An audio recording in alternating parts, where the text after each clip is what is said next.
A newborn king to see,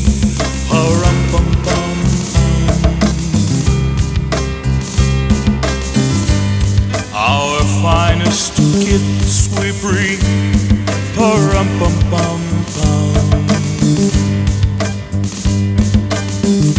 to lay before the king,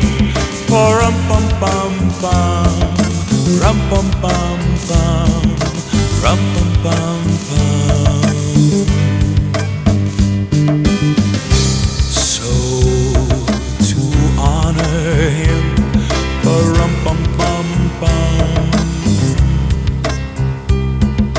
when we come,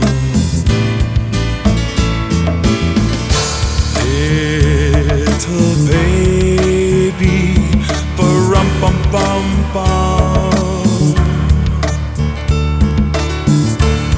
I am a poor boy too,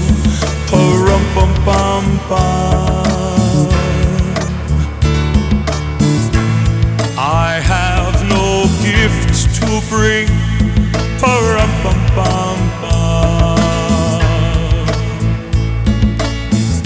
that's fit to give our king,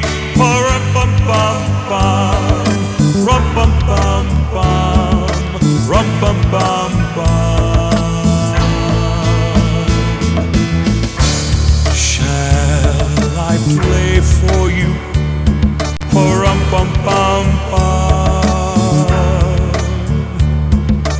on my drum?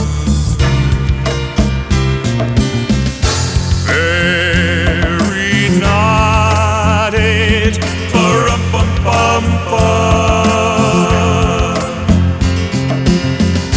the ox and lamb kept time,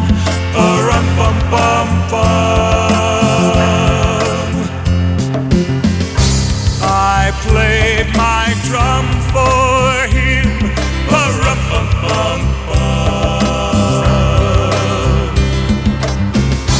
I played my best for him,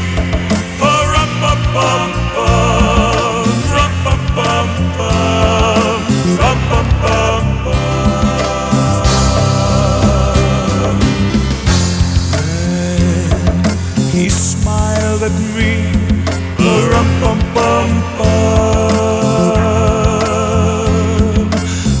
in my drum,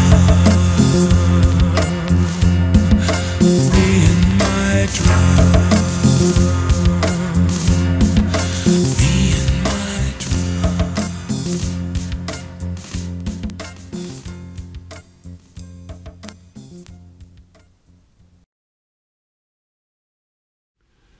Our story today is kind of a non-traditional Christmas story.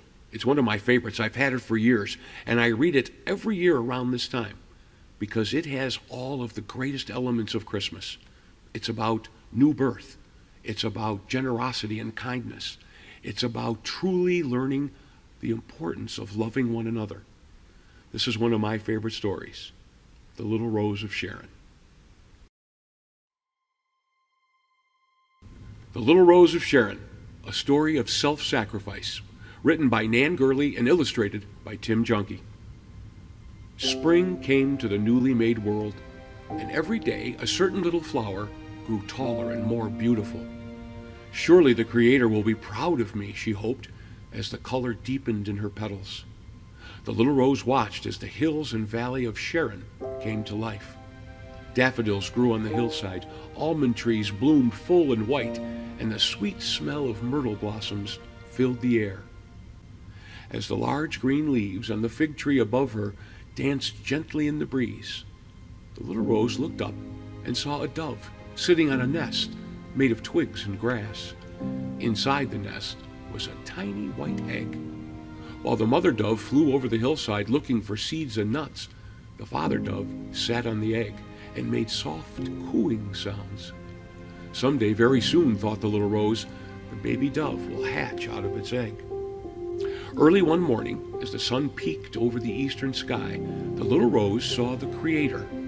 He was walking through the cool grass, looking at all of his trees and flowers. Sometimes he would stop for a moment and listen to a bird song, or sit in the shade of an olive tree and watch the sheep grazing on the distant hills. The little rose stood straight and tall and opened her petals as far as she could. She hoped the Creator would notice her as he walked by. Soon he came walking toward her. Surely the Creator will be pleased with my beautiful petals, she thought happily. Then the Creator stood before her. For a long time he looked down at her deep red petals and smiled. Before he turned to go, he bent down and breathed her sweet smell. The little rose felt her heart would burst with joy. He noticed me, she thought, and he smiled at me.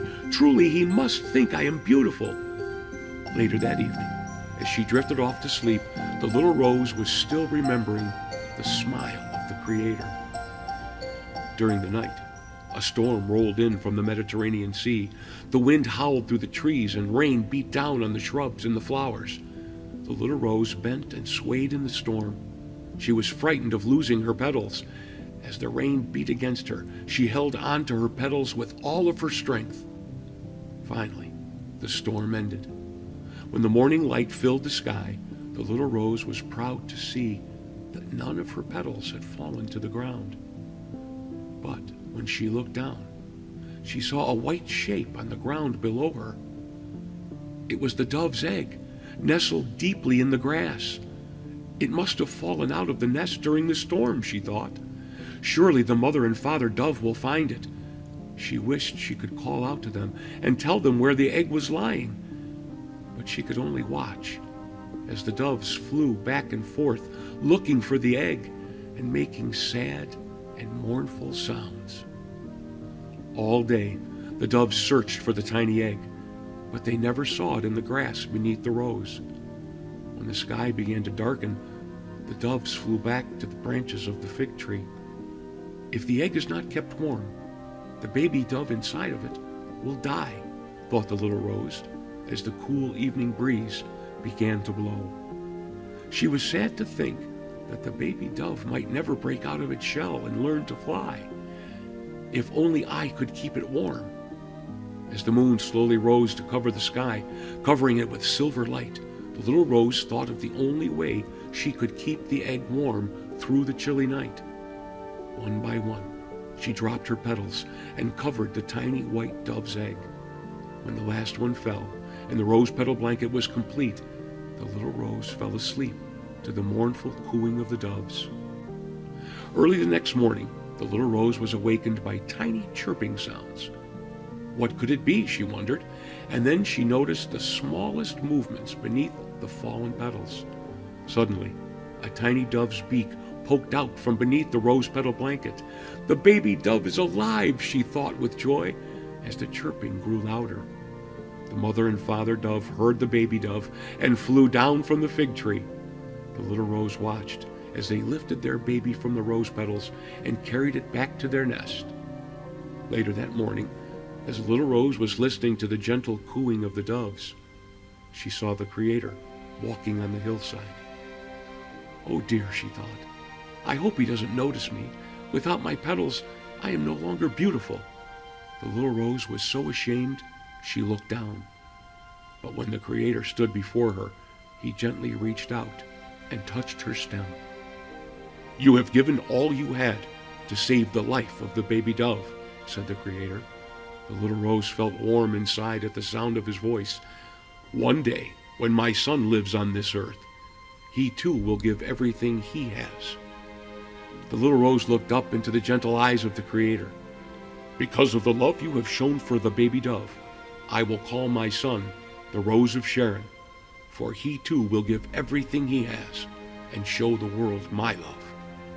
The Creator tenderly touched her stem once more, and as he walked on through the hillside, the little rose joyfully lifted her face to the warm light of the sun.